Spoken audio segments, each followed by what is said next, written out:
Do you enjoy the harvest of Missouri through food, fuel, or fiber? Interested in strengthening your community or making a difference in the lives of others? You're in the right place. This is Stand for Ag with Missouri Farmers Care. Join us for thoughtful conversations around the intersections of farmer, rancher, and consumer interests. Grab a seat, press play, and join the conversation. Welcome back to Stand for Ag with Missouri Farmers Care. We're thrilled you've tuned in, and we're excited about today's conversation. So joining us is Carley Esser. She will introduce herself and her background. Most relevant to Missouri Farmers Care, Carley was an intern in 2016, I believe, and set the bar high for the Missouri Farmers Care team and was a valuable contributor as we launched many of the programs that we still carry on today. Were begun when Carley was sharing her time and effort with us through 2016 and into the next calendar year. So we were thrilled to have her today. She's been busy in Washington, D.C., and we can't wait to catch up with what's going on in the Beltway, Carley. Sure. Brief introduction, like Ashley said, originally from Missouri and grew up in central Missouri and had always been around agriculture, was involved with FFA, and then went on to the University of Missouri to study agriculture education. Quickly learned that I did not belong in the classroom, but really enjoyed my experiences with MFA and Missouri Farmers Care, and that really set the stage for where I am now, whether I realized that or not. But being able to work with all the Missouri ag groups across the state and really learn their issues, but also the geographic state of Missouri agriculture and the diversity of Missouri agriculture was really a unique opportunity to carry with me through the rest of that time. And then after graduation from Mizzou, went on to Washington, D.C., started out with the U.S. Grains Council working on international market development, and really got a unique experience there with a wonderful team, starting into that more international agriculture space. Then received the opportunity to join a Missouri Congresswoman who serves on the Agriculture Committee, and got to handle her agriculture portfolio along with several others. So really got to learn a diverse set of skills and policy areas there. And after a few years there, decided it was time to really dive deeper into agriculture issues and focus on those. So had the opportunity to serve now under Senator John Boozman of Arkansas. He serves as the ranking member on the Senate Agriculture Committee. And for him, I get to handle the Title I commodity farm programs, disaster programs, and crop insurance. So no shortage of things that we're working on and heading into the 2023 Farm Bill. Absolutely. When you say a deep dive, it is truly a deep dive into a focus of farm policy. On a social side, Carley and I had the opportunity to compete in a trivia contest from Missouri Farm Bureau several years ago. And she jokingly did an aside and said, I really can talk about the Farm Bill inside, outside, and upside down. The rest of the stuff I don't have a lot of time in my life for at this point. So she truly means a deep dive into Title I, which is so important to so many commodity producers across Missouri and the entire country. So we appreciate it. Carley comes from the fantastic Cooper County Foundation, in which those ag leaders really know they're true leaders. We've seen more advocacy and leadership from Cooper County producers. I just can't miss the opportunity to tip my hat to them and recognize that they're really fantastic group of individuals, and Carley's a great representation of them. So tell us a little bit, jumping from Mizzou and Missouri out into DC, what were some of the first things that struck you about DC? What were some of the takeaways early in your career? It's a great question. DC is a large city by most people's, interpretation, but what you really miss out on that is that the agriculture industry and community in Washington, D.C. is so small and so tight. Regardless of what side of the aisle on, we have friends across all sectors of the agriculture industry, and everyone knows everyone, and it really creates an interesting dynamic to really pursue ag policy and make sure that we're doing the right things on behalf of whether that's Missouri agriculture Arkansas or across the country, as we know, those regions are all very different and experience different growing conditions and challenges. So having a unique set of individuals out in DC that all get along really well, whether it's during work, after work, whatever that may be, the community is really tight, and that really helps us to accomplish some of those goals and remember where we came from too. Rarely do you find local DC folks, and so it's nice to build that community and have a home away from home in Washington, DC. Yes, absolutely. We all wondered if Carley would be making her way back to Missouri from DC. I still occasionally run into her mother who asks the same thing, but it's been fantastic to see you join that leadership of individuals out there. Tell us, so working for Congresswoman Vicky Hartzler, you got to focus on, it's really important, by the way, for Missouri to have a member of Congress that does serve on the Agriculture Committee. That value can't be overstated, right? That Midwest and Missouri's unique challenges and opportunities are still kept at the forefront then of agricultural policy. So as you got to represent work for someone representing one congressional district, do you have some thoughts or takeaways on how your congressman was, working on behalf of the district or congresswoman? Yes, it was a really great opportunity to, hear concerns directly from the district. But as you know, it takes a lot to explore the entire state or the entire district in those contexts. And what may be happening in the northwest corner of Missouri versus the southeast corner are very different, even though it's still within the same state of Missouri. And as you stated before, we have a wonderful group of advocates and leaders in the agriculture community. We also have a lot of really unique opportunities, whether that's agribusiness or research or on-farm opportunities. There is a lot of good work happening in the state. And I think serving for a member of Congress that is able to represent those is really an awesome opportunity to learn, but also grow and develop and make sure that those priorities are really advocated for, fought for, and brought to the surface here in DC. Yep. So the hot topic, I'm guessing, in your world and in your life is the renewal of the Farm Bill.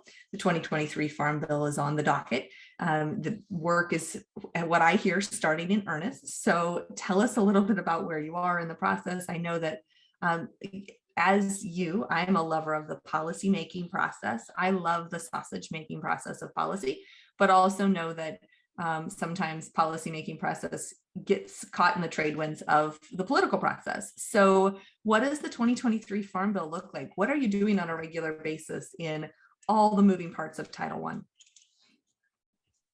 Great question. It's an interesting process, and one I'm still diving into myself from the committee side. But several of us have been traveling and making sure that we're hearing from stakeholders directly. As I said before, those regional differences are really important to make sure we can understand those and come together when it comes time to secure a bipartisan farm bill. And so I was just last week traveling to Arkansas to hear from rice producers, and then to Texas to hear from some cotton growers as well. So really hearing those unique ideas and challenges is really what we're focusing on right now. 2022 this year will be largely an educational overview of what the 2018 Farm Bill looked like and how those programs are being implemented, what works, what doesn't, what farmers need. And so that will typically be done through the typical hearing process.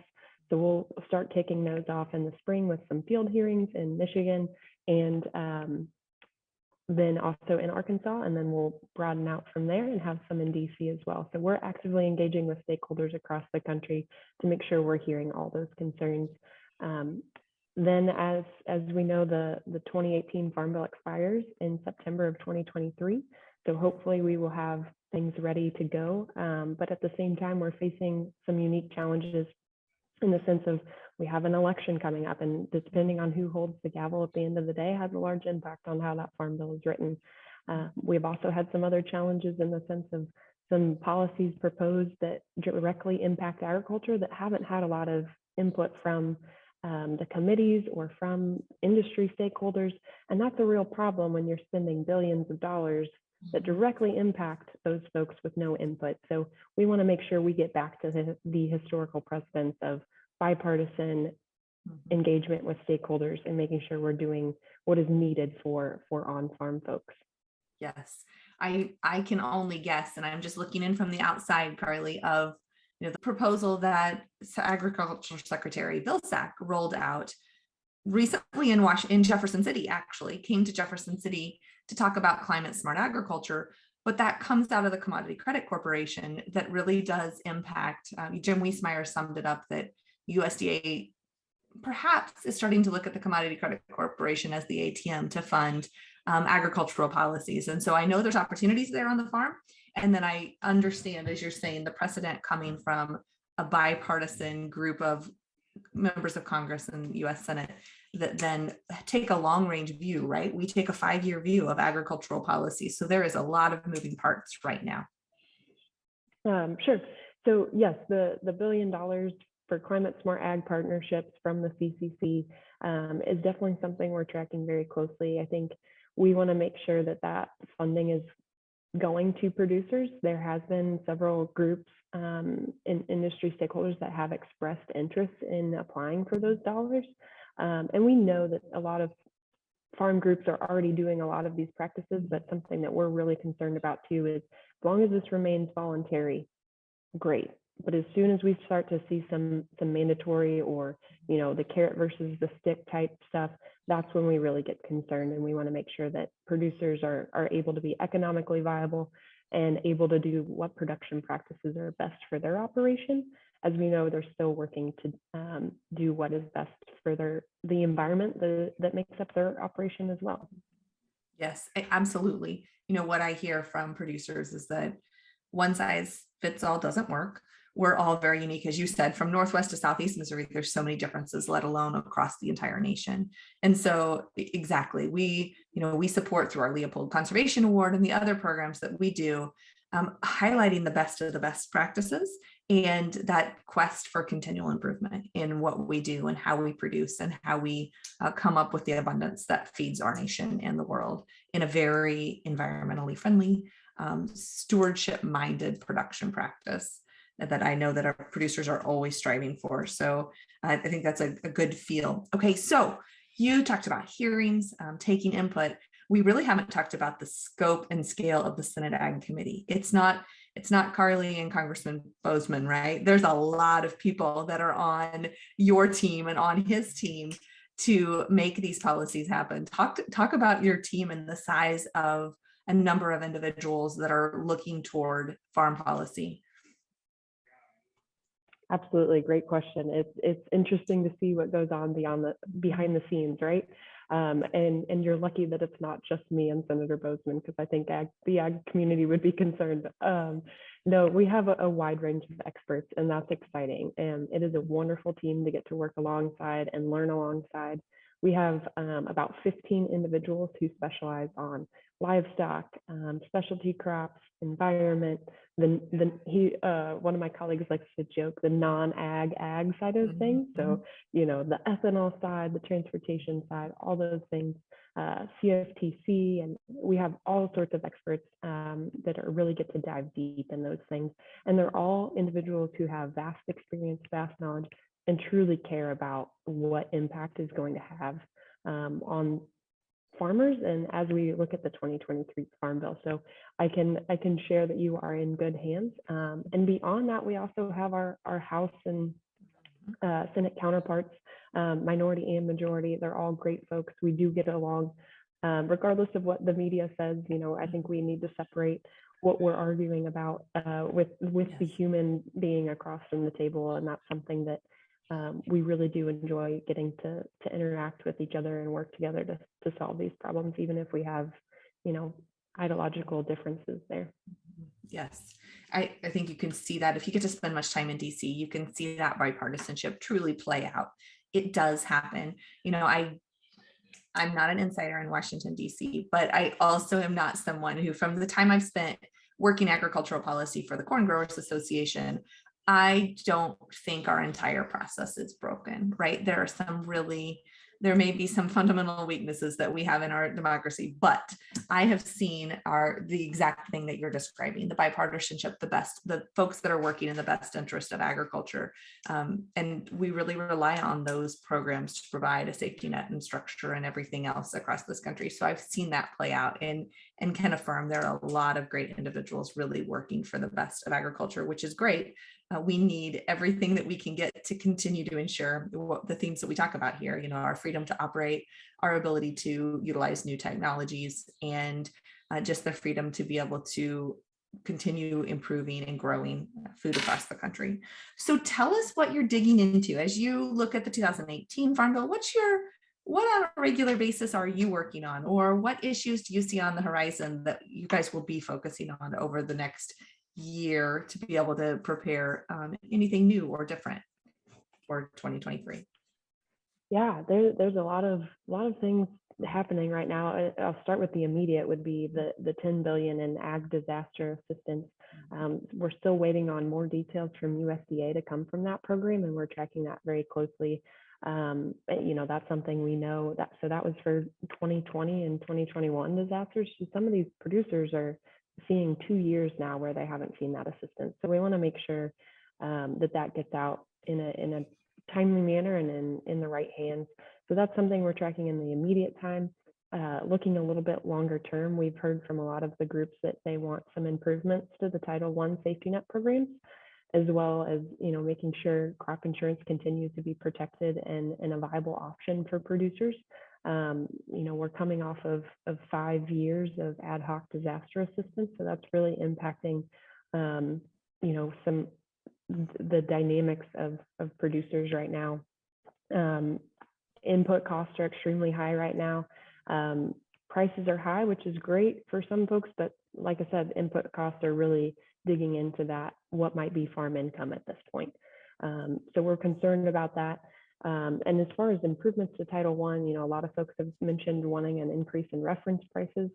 I think that's something that we're working, we need to know more information as to what that looks like for folks and what's needed. And again, we're coming up against some budget constraints here. We'll have the baseline out, I believe, in March to look at, and that'll help give us some insight as to what we are working with. But I think that'll be a big consideration too, is what do we need to fix and how can we fix it within the budget constraints we have there.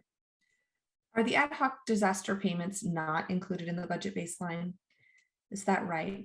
They're in addition. They are not. Yeah. Mm-hmm. Yeah. They've been through appropriations. Mm-hmm. That's right. So the other thing that I've learned through time in Washington, D.C. is just the weight of the grassroots voice, right, Carley? That those people who weigh in, who engage in the issues, who have constructive input, carry an outsized weight in our policymaking process. That happens in Jefferson City, that happens in Washington, D.C. as well. I've seen the members of Congress take time to make sure to meet with their constituents from home who make it to Washington, D.C. Now, it's been a challenging last couple of years with travel and trips. I just heard Farm Bureau staff that was Young Farmers and Ranchers just recently. They said we've had to reschedule our trip to Washington, D.C. 5 times, and we're still not sure when it might happen. So input's important in the Farm Bill process. How do people engage? What are the opportunities looking forward that people will have to engage in this process? It's a great question. And taking aside DC's very interesting and complex rules regarding COVID right now, I think in general, it is always good for producers to get involved at the local level, at the state level, at the national level, whatever that may look like. I know we're facing a lot of challenges at this point with COVID, but that weight and that involvement does not go unnoticed and is still extreme. It's extremely important at this point, and it is even more so important with our challenges of COVID. Meeting face-to-face is very different than virtual, and we really encourage that. We're taking in-person meetings when we can. We're here and ready to engage. So we're happy to facilitate some of those. I think what's incredibly important as well is my favorite part of the job is meeting with growers across the country and learning what they're facing. So don't underestimate the ability of those local groups, whether that's working with a leadership team or the national organizations. That's what those groups are for.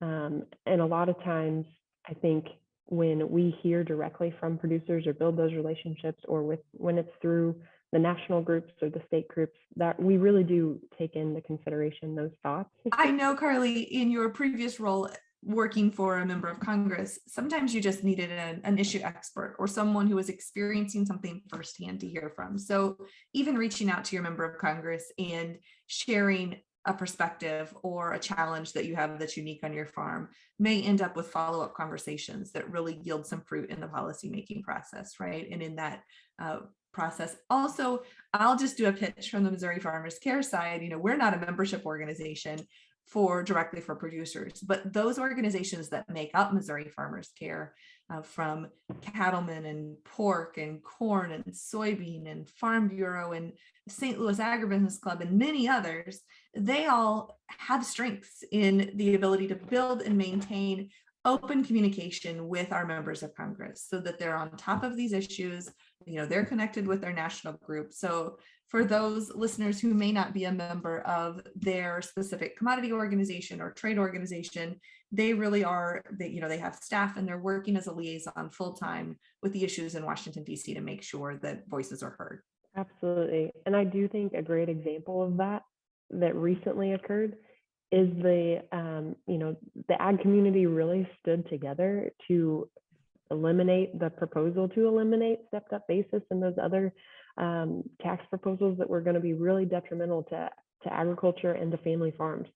And so that is something that, we are really proud of up here, that the ag community has really risen to the occasion there to continue to fight that off. And I think that's going to continue to be something that we need to hear from groups across the country, and as you said, across all different sectors there that can really amplify that voice. Absolutely. As the minority in this country in agriculture, it's important that we aren't the silent minority, that we are a very vocal minority. And you're exactly right. That was one. Agriculture is doing such a good job at standing together in Missouri and at standing together on major policy issues. And you're right, that would have had ripple effects throughout our economy and throughout family operations. And what went from being a very viable, very real threat to the inheritance of family farms to one that was off the table for the time being anyway. And so you're exactly right. The power of the grassroots working together was shown in that issue. Well, it's been a fantastic conversation. Thank you so much for sharing your time from inside the Beltway. We always welcome you back in Missouri and are so happy when you're able to make it out, and look forward to hopefully those opportunities to engage in the 2023 Farm Bill as you work through that process. We'll keep everybody up to speed as we get closer. Perhaps we should schedule this in several more months, another conversation, so that we can stay up to date on the latest happenings. We appreciate it. Thank you for your time, Carley, and thank you for your work in DC on behalf of agriculture. We appreciate it. It is an honor to do it. So appreciate your all's work as well, and look forward to continuing to work together. Tune in again next week for another exciting conversation about the latest hot topics in agriculture. Thank you for joining the Stand for Ag podcast with Missouri Farmers Care. We're excited to bring you new stories each week. We as agriculturalists have a lot of stories to tell. Stories of resilience, grit, and stories of families that are united by their passion for agriculture. Each week, tune in for a new episode and join the conversation.